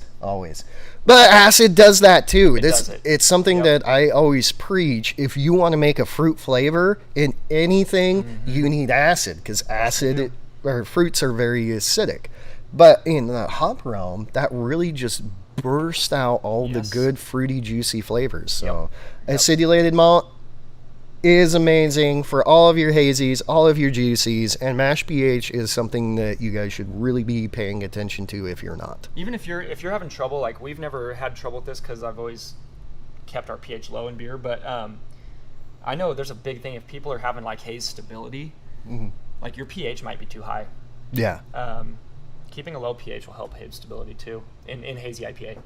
It helps with biotransformation and things like that. So definitely will. All right, we got a couple of good questions in here. We are technically open, but we're going to keep talking until either we get tired, run out of beer, or somebody comes in. Yeah. Oh, that is true. We are working on the battery, so if we cut out early, it was great to see you guys. Smash that like button. All right. What? Nocturnal had a good question. You had a good question. I'm going to go with Jimmy and Jay here real quick. Does purple pea flower give a flavor? This is actually just because I know this one. And Jimmy, if you really want to talk to somebody who's used purple pea flower, that is Bardic Brewing Company in cider. She used that for Mana Potion.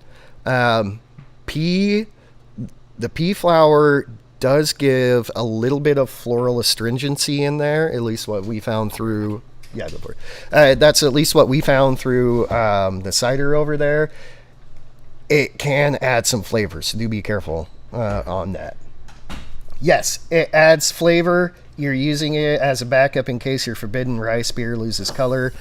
Just, keep that in mind and don't get overly aggressive with it. I love the people out there who want to use some ube, purple sweet potato. I love that idea. Personally, if you're making a pumpkin beer or pumpkin spice beer or anything like that, sweet potato is far better to use because you're actually going to taste it and it's going to taste like something delicious. The purple sweet potato, I think that's a really cool idea. Be careful of what other grains you use it with, just because that purple could mix with the reds of other malts and become an odd flavor or an odd color. But I like it. Make one. Send us in. All right. We will wait. Nocturnal, we will wait on your question until Matt gets back. That way we can better answer it. All right. Matt Shishendrin. I said that wrong. I'm sorry, dude. Matt Shishendrin. On beer clarity, I tried using SiO2 powder and it worked great, but it's very expensive.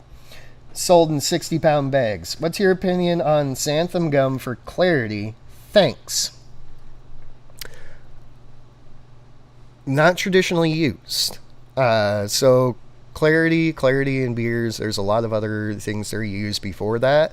The only time we have actually ever used xanthan gum, it was an emulsifier in a flavor that we used. And we think it's what caused it to clarify, and it was incredible. Absolutely incredible. It clarified within seconds before our eyes. It was a seltzer that we put it in, and it was a peach flavor that had the xanthan gum mixed into it. We mixed it in. There was still some yeast and stuff in flock. We mixed that into the peach flavor, or to the seltzer, and literally before our eyes, it just dropped clear. It was incredible and amazing. I suggest, check it out. Do the experiment. See what happens. I think xanthan gum can probably be used pretty good. Yeah, I've never used it, but I saw that question. I agree. Well, we had it in our peach seltzer. It was one of our first seltzers. Mm-hmm. It's the only thing that we can think of that cleared it. We mixed it in. It had xanthan gum in. Yeah. And it was literally just watching a layer straight drop out. It was incredible. Seconds it dropped. What do you guys stuff typically out. use to find beer if you find it? I used to use chitosan kisosol, 2-part, a negative ion and a positive ion. I've actually stopped using that, and I don't use anything anymore. Okay. The reason that I stopped using it is because one of our employees is vegan. Vegan, yep. And I'm not. If you are, that's cool. That's your lifestyle. Don't force it on me, and I won't force my meat on you. That was wrong. That's only for my wife. But no, that's not even. That's still wrong. But actually, that is just for Peter and sometimes Logan when he comes back. You cannot pass up that nice, soft, bushy beard. But, it is one of those things that I never thought about. We did have somebody come in once. Yeah, 'cause it's not vegan then. Yeah, it's made out of... Genus isn't vegan. Genus is not vegan. We had somebody come in that ordered a beer. He asked what was in it, and he didn't want to drink it. I didn't charge him for it. It wasn't a big deal. He's just like, man, I can't. It's a good beer. I just can't do it. And I'm like, no, it's fine, man. We had somebody work, Sky working for us is vegan on that, and she's like, okay, well, just tell me what beers it's in, and I won't drink those. And it was one of those things like, I don't want to do that to my own employee. I can give it a little extra time in the tank and clarify it out and not worry about it. That's pretty much where we're at, too. Yeah, time will clear up any beer that's going to clear up. Mm-hmm. So for clarifiers, chitosan kisosol was one of my favorites on there. I really don't like using gelatin. I don't like gelatin as much either. It works really well, but... I think Biofine's nice. We've been using Celofine. Oh, yeah. Well, I have used it, and I like it better than Biofine. Yeah. I really enjoy it. Oh, and There is actually a new positive ion, because chitosan is the positive, if I remember right, it's the positive ion, and that is the unvegan one. There is actually a new positive ion clarifier out that is vegan. Too. Oh. So I've used that a couple of times. The silifine, that's what I've used. I like silifine. If I use anything, it works really well. Yep. It's still vegan. It's vegan, and I've found it to clear the fastest. But unless I'm doing like wine or something, and I actually really like bentonite. yeah, Jimmy clay. said silifine works great. Yeah, that's my favorite one I've used for sure. So yeah. All right. Well, I'm going to take this opportunity now that I brought my wife into it to say hello to my child if she's watching. So hello, Noelle. Hi. Don't pay attention to the things I say about your mom. All right. Then KO Brewing. We're coming back to KO. I wanted to have you here for that. Oh, yeah. Nocturnal. Sorry. Is it okay to split lactic acid with citric acid? Two different types of acid. Yep. You are going to have to work out your pH levels because they do have different pH levels and they buffer differently. Yeah. They have different flavors, and citric acid can be a preservative.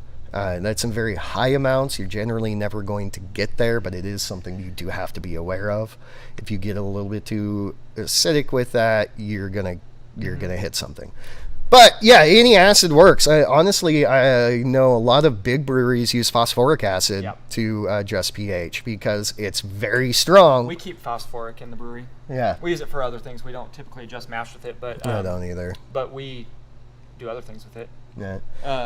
It's also, a nice food grade. Blending acid is important if you're doing it for flavor, especially. Like, yes. If you're trying to bring down like a kettle sour or something like that, too much lactic acid can taste like diacetyl. And so there's different, like if you smell lactic acid, it smells like butter. It smells like sulfur and butter to me most of the time.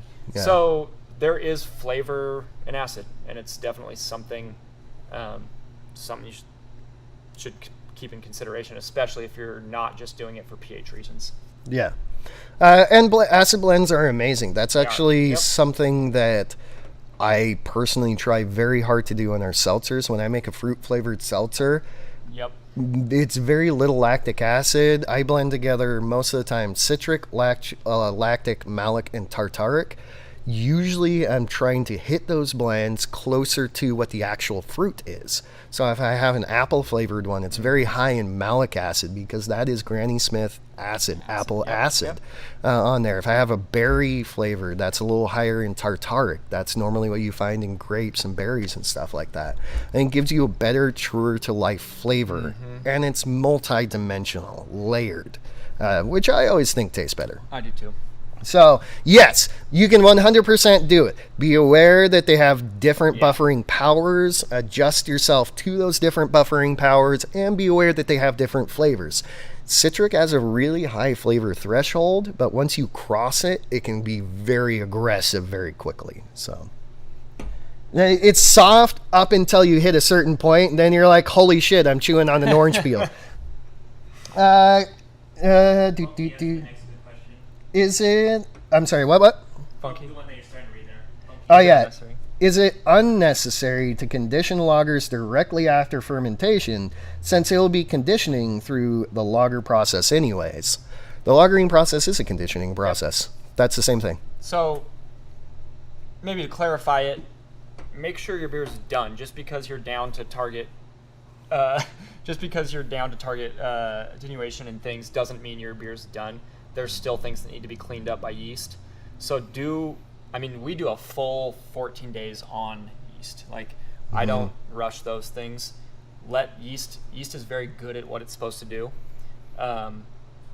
Let things clean up. Do a cold crash. If you have a way to cold crash and transfer off yeast, then at that point, that's when you're lagering. So let your yeast do its thing, and then if you can, condition off the yeast is what I would say. I would call conditioning and lagering the same thing. But exactly what Matt is talking about, I think, is kind of the point that you're getting. Let your beer finish out. Let your beer clean up before you start doing the conditioning lagering phase. Exactly. And I think the confusion, because this is one of my confusions early on, is lagering is not the same as fermenting cold. No. Correct. No. Lagering is an action, and that's why I said it earlier. Lagering is an action you take to cold condition your beer. And maybe that's the best way to explain it for this. You have finished beer, then you're cold conditioning it, basically. And that's lagering. Yep. To make a lager with a lager yeast is different, and that's cold fermentation, because lager yeast like cold fermentation, unless you're making, like a Kolsch, and then you warm it up so it's fruity. So, yeah. But yeah, that's a little bit different. Using a lager yeast is cold fermentation. Lagering is conditioning cold. We've had somebody ask about that, like on one of our descriptions for a Kolsch said lagered for however long, and they're like, Kolsch is an ale yeast, and it's like, no, but it's lagered. It's it is. lagered. We brewed it, and then we lagered it. Yeah. And that's what makes hybrid beers so weird. Interesting, yeah. Kolsch, alt beer. Cream ale. Yeah. And that's actually what makes them really good, too. I agree. So. Yeah. I just think that's a common misconception 100%. in the brew world, because I had it for a long time. Yeah. Yeah. It's I won't even blame it on a lot of home brewers and stuff. That's a lot of actual propaganda that comes from a lot of big breweries. 100% it is. Yep. It's like one of their things. All right, here's your second soapbox rant.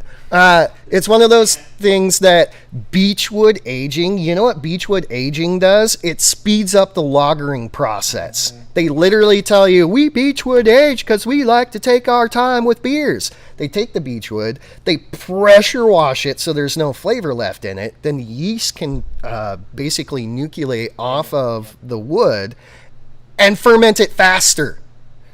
That's what beechwood aging does in Budweiser. It makes it go faster. So there's a lot of propaganda out there that especially is put off by these big guys. The Great American Pilsner, there is no such thing as an American Pilsner. There's not. That is not a Great American Pilsner. That is an American adjunct beer. An American adjunct lager. Yeah. That is a different thing. But we all think Pilsner should taste like crappy American light lagers because of the propaganda and everything. It works so well. It works so well. It does. It really does. All right. We're not doing that. We're not doing that. We don't care. Oh, yeah. Sodium intake. Well, I think Patrick Sandy says you've got to watch the sodium intake. I think that was more of a joke, kind of a thing. But as Logan, Dorsal Fishing is bringing up, the salt is used very sparingly in beer. A little bit goes a long way, but can have a huge impact in flavor. And that's kind of what we were talking about. You put a salt over a chocolate chip cookie, and it elevates it to an amazing level. In 65 gallons of beer, I throw in on average 8 to 10 grams of salt. Yep. Very little amount. You're not actually going for a flavor impact unless you're making something like Gosa or a pretzel beer. My pretzel I use, and that's 5. I still am like 1 to 2. Yeah. Yeah. Well, and you're also using bicarbonate instead of just straight, sodium and stuff. So if you're worried about it, the salt content is really low. But that's something to think about. It works the same in beer. It makes it very puffy. Yep. It makes it and enhances flavor. So if you're having trouble, especially on your hazy IPAs, making it fluffy, 100%. Non-iodized salt. Yep. Kosher salt, non-iodized. Sea salt, Himalayan salt. Yep.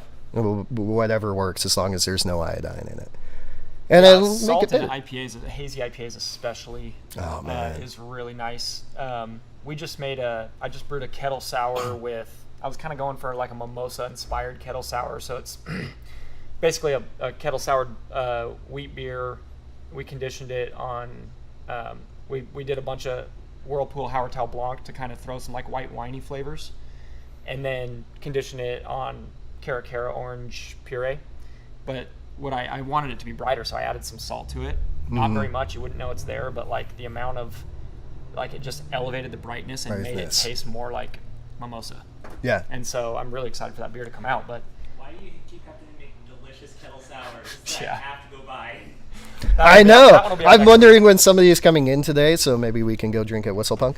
But You were driving, it's like not in my car. excuse me. That's fine. Actually, at 4 o'clock, I have to go to Yaya. My daughter has a birthday party at the gymnastics place over there. Have to go. I have to go. It's a requirement. So, yeah. We had a couple questions about pH meters. What's the best one to use at home? One that reads accurately and you can afford. Yep. We have literally $1,000 one to a $40 one. They read about the same. If you, I think one thing is get one that's easy to calibrate. We use like a $80. I think it's an Omega. I think we have that one it's too. a 2-button calibration. Put it in 4, put it in 7. Press the button each time, you're calibrated. Away you go. Those things need to be calibrated, and if you're having to adjust like a screw on the back, things like that, you're just not going to do it, is what I've found. So if you can have an automatic calibration on it, which doesn't cost very much, you're going to do it more often because it's easier. I was going to say, I think for the Logan guy uses like a $70 one that he picked up, or $80 one Yeah, that he picked up. I think that's I think he has the one we sell, I'm pretty sure. Which is, I mean, they're pretty good. Kegland has a pretty decent one on there. So the one that you are going to use the most effectively is the one that you should buy. And I know that's probably not what you're looking for. The Kegland one is really nice. Morebeer.com will have a couple of them that are really awesome. Just make sure you get one that you are going to calibrate and that you will actually use properly for it. The care for it's pretty damn easy. It is. Once you're done using it, wash it off with water, put it in the buffering solution, the holding solution, and turn it off. And when you buy your pH meter, buy extra buffers. buffer, calibrating solution and buffer solution, because it doesn't come with very much and you need it. And it's cheap. So just buy it with it. Buy a bunch of it. Yeah. I think we're caught up on questions. We're caught up on a few. Patrick Sandy did come back with salt in their food, which is no fun. It is not fun to get the salt. Nobody wants hypertension. Well, interesting thing to think about is maybe some different forms of salt. Recently, I was given some Sitka salt that it's amazing. It's super umami in there, amazingly delicious flavor, but comparatively to a normal table salt, it's a tiny little pinch over it. So I started exploring some more intense salts. I use a lot of MSG. Oh, MSG. You don't have to use as much of it, and it's so MSG good. is so good. My wife will always say, because she said before, like, why does this taste so better than when I make it? It's because I use MSG. Because you use MSG. And MSG is not bad for you. It's not addictive like anything. All the bad science people told you, that was racist. That was literally just racist. If you think MSG is bad for you, then propaganda worked. And that too much sodium is bad for you. Yeah, too much sodium is bad for you, and any sodium is bad for you. Yeah. MSG isn't any more bad for you than salt. And it's so tasty. Give me the MSG. It's so tasty. Or the soy salt. Or soy sauce. I mean, yeah, if you don't have salt, you're getting something nice and fun, fermented umami like that, like soy, would probably actually work really well, too. Oh, man, I've started following a guy who's making butters. He made a miso butter. Oh, yeah. I have never wanted anything more in my life. Fried cabbage, miso butter on top. Oh. Right? I made myself hungry. Okay. What? No, we already talked about that. Canning salt. Yeah, canning salt, actually, that's really intense. That's a good one. And we did answer Funky's question. We did? Yeah. Yeah, okay. Matt Lopez, spring water. You've got mold in just water. I think you're talking about your pH meter. Spring water, don't use spring water. If we're talking about pH meters right now, cleaning pH meters and storing pH meters, put it in the buffering solutions to store. You can find morebeer.com. We'll send it right to your house. Don't use Northern Brewer because they're Anheuser InBev and we don't like them. I mean, use it if that's what you can get. But store it in the buffering solutions. And then also, if you're going to use water, use reverse osmosis or distilled water. That way it's a perfect 7 pH and there's no extra minerals to build up on your meter or anything like that. That minerality will kill your probes eventually. And spring water, I mean, if we think about it, it's really good water. It's great water to drink and things like that. But it is. It's high minerals. That's why it tastes good. Yeah, exactly why it tastes good. It is high minerals. That's also, if you are adding water back to any of your beers, why I keep saying reverse osmosis or distilled water, not spring water, because if you are adding a spring water back in or any other type of water, you're adding in other minerals that you don't know about. Yep. I challenge people to do this all the time. Go out, you get yourself a Dasani, get an Arrowhead, get a Fiji water, taste them all right next to each other, and they're very incredibly different. Completely different. And that's the mineral contents in them, and that flavor will translate to your beer. We're talking about pH meters here, that if it tends to dry out, there's minerals that will coat your probe, and they're very sensitive, and that'll be very hard to get off. So don't use some buffering solution, or use pure water, reverse osmosis or distilled on that. So, all right. Our blood is the same salinity as the ocean. That's why it makes barbecue sauce taste so good. All right, wait. Do you have any heritage or old world grains that you enjoy or still have to try to brew with? So like Link Malt has a lot of heritage grains, like that purple Egyptian barley is really cool. There's a lot of history to it. That's a neat, super flavorful grain, but a lot of small maltsters are distinguishing themselves with heritage grains. And there's a lot of neat flavors that come out of them. It really is, and that's something that I paid a lot more attention to in recent years, and there's some really cool flavors. Like most Maris Otter is Archer's Promise grain, which is an awesome old world heritage grain, but there's a couple of them, I think it's Simpson's, that doesn't use Archer's Promise. Simpson's Maris Otter is fantastic. It's phenomenal. I think it might be the Chevalier. Well, their Chevalier malt is actually Chevalier barley. And Chevalier barley, if you've ever wondered why some of the old world British beers seem to be a little bit different and darker than New World, it's because Archer's Promise took over from Chevalier. And Chevalier is a much bigger, robust, flavorful grain. It's incredible. Have you used that Baroness that Link has?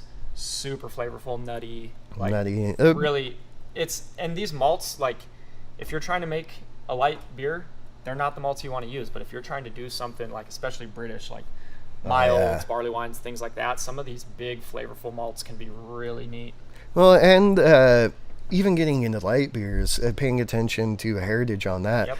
The Franzen is one of my favorite Pilsner malts ever. There's so much good flavor coming out of that malt. It's incredible. Absolutely incredible. Versus we were talking about the Baroness. Their Pilsner malt, the Baroness Pilsner is a lot more nutty on it. Super nutty. And I wouldn't use it for a light beer. No, I wouldn't use it for a Pilsner. No. I think it could work. It works amazing in British. We used it for a lot of British beers.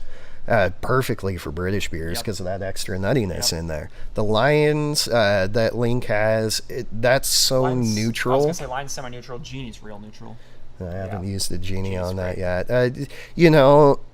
So heritage grains are awesome. They're absolutely awesome, and you really need to start paying attention to them to better fine-tune your beers. I mean, if it's one of those things you made ESB and you're like, man, this is a really good beer, but I'm just kind of missing this little bit of extra English character, you might have to switch from an Archer's Promise Maris Otter to maybe something like a Chevalier Maris Otter or a Baroness Maris Otter to get some of that extra flavor out of it.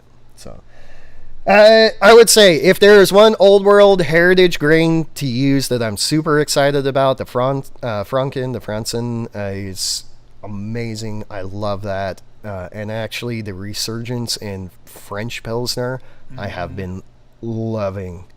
That is a different quality of Pilsner. I don't know the heritage on that grain, but that is awesome.